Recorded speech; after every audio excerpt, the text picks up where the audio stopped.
We're going to start right in downtown at a place you probably know, a place you've seen, but did you know what was discovered there? It took some digging, but here's the story about San Diego.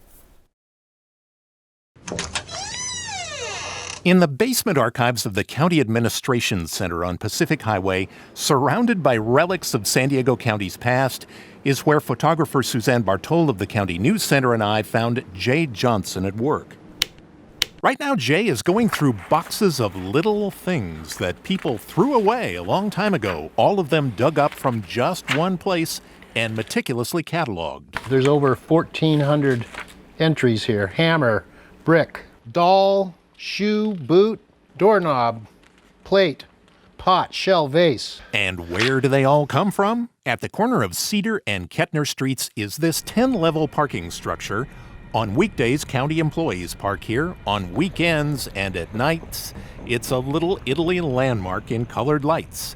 But more than a century before it was built, San Diegans who lived in the neighborhood dumped their trash here. There was no garbage man pickup service until after 1910, so everyone kind of had to get rid of their own waste. And these things were what they threw out on that very spot. It's an old spoon, definitely. Most of them were recovered from what was probably an outhouse pit. San Diego logo on an old milk bottle. If you know what to look for, they can reveal clues about who lived here. Old meat bones, for example. But they could tell a lot about the, working class people, or what class of people they were by the types of cuts of meat. And then there are those things that create more questions than answers. Let's take it out and look. Item ball, 30 grams. So, I don't think it's a nut, it's not hollow. I think I'm going to take a guess, a toy of some sort.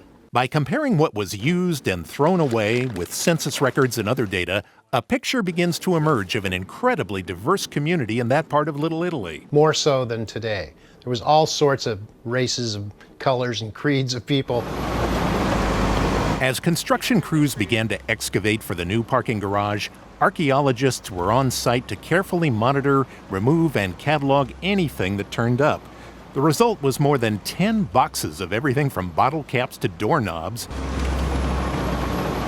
But it was the bottles themselves that turned out fascinating, so much so that Jay created an exhibit of them.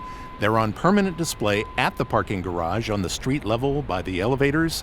When you see it, think of all the things there wasn't room for, all the things that in the 1890s and the turn of the century, people just threw away, never imagining they'd end up in boxes at the county building, little things that are so full of history about San Diego.